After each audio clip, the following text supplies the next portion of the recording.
Now that I told you, tell me, how would something the public not know about would you know about? At the moment, Quinn lifted the ability book in his hand. Whoa, you actually found it.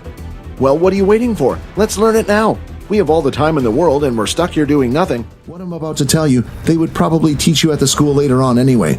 Vorden then started to use the magnetism ability he had obtained from Ian. He pulled over a small bolt and began to levitate around in his hand. Everyone knows about the power level system. There are 8 levels in total.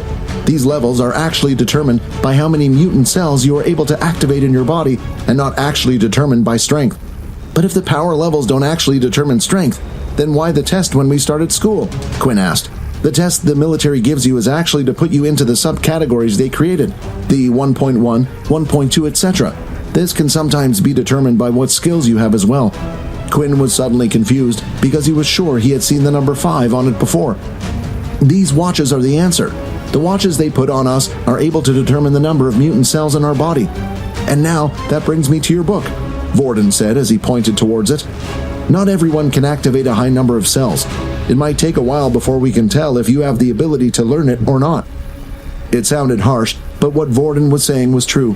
He had heard examples of rich CEOs who had bought their kids high-level ability books, only to be disappointed when they weren't able to succeed. The higher the ability book, the more information it would reveal about the method used.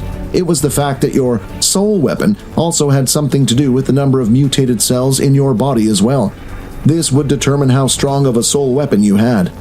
The example Vorden gave was Momo. Although Momo's ability wasn't too strong in a fight, his soul weapon was incredibly powerful as a level 6 ability user. Vorden had explained that learning a level 6 ability book of the Bat would take months to learn, but while here, they could get a head start. But Quinn thought differently. There was one thing Vorden didn't know, and it was that his vampire abilities also worked like a system. Would you like to learn the level 6 shadow ability? Yes. The book then lifted into the air, and the pages started turning and flashing in front of him. Vorden stood on the sideline and took a step back. He had never seen anything like this happen before. Once all of the pages of the book had been flipped, it disappeared and vanished into thin air. Vorden immediately rushed over to Quinn, who was holding his head with his hand. What happened? Are you okay? Vorden asked. Yeah, I'm fine. Congratulations! You have learned the level 6 shadow ability. You have now unlocked the shadow skills tab. You have unlocked the mutant cell stat. 10 skill points have been added. New shadow skill dimensional storage has been activated. New skill shadow control level 1 has been added. The ability book had vanished once again, just like the old book he had received. This time he had also been given an entirely new tab that was dedicated only to his shadow ability in the system. Hey Quinn, what's wrong? Did something happen? Where's the book? Vorden asked. Quinn then went to tap his head a couple of times with his finger. Inside? Said Vorden. What do you mean it's inside your head? Quinn nodded. Vorden was surprised, but at the same time, not.